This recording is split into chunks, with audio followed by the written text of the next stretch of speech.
new episode of Limitless Real Estate Talk with Julia and Chantal.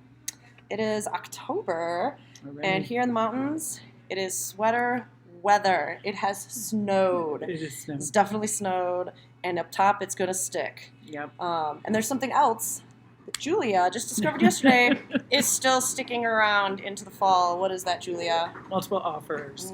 We are still seeing multiple offers.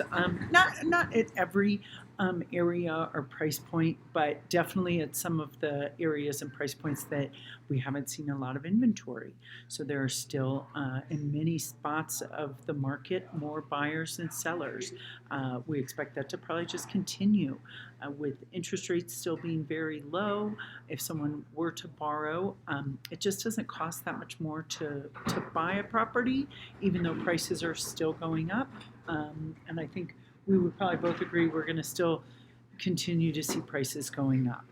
For sure. Yeah, so unfortunately, even though we were hopeful that maybe the fall would bring on a little less of that, buyers fighting for things and prices going up, but we were wrong. At least our hopes were dashed, I should say. Yes. We didn't predict it, but we hoped it.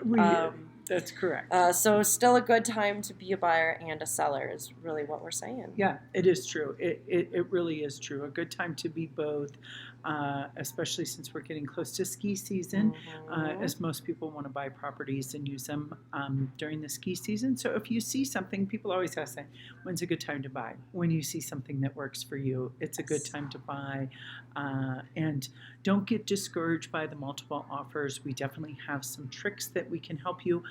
Most trick is to pay the highest, to have the highest offer. Yeah. But there are some things that you can find out that might be incentives to the seller, depending on timing and some of those things. So every situation's different, but I think the best trick, honestly, is, plug ourselves a little, is have a great agent who has good communication as well. Yes, it's so important to have a good communicator who's going to talk to that other agent and find out what does the sellers think is the best, because that is, sometimes it's the highest, sometimes it's who can close the fastest, things like that. Maybe they want to stay a little bit.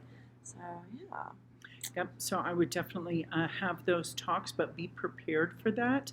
But also don't get discouraged. There's still a great amount of opportunities, and just don't miss out. So we'll hope to see you in the high country soon. Thanks for tuning in.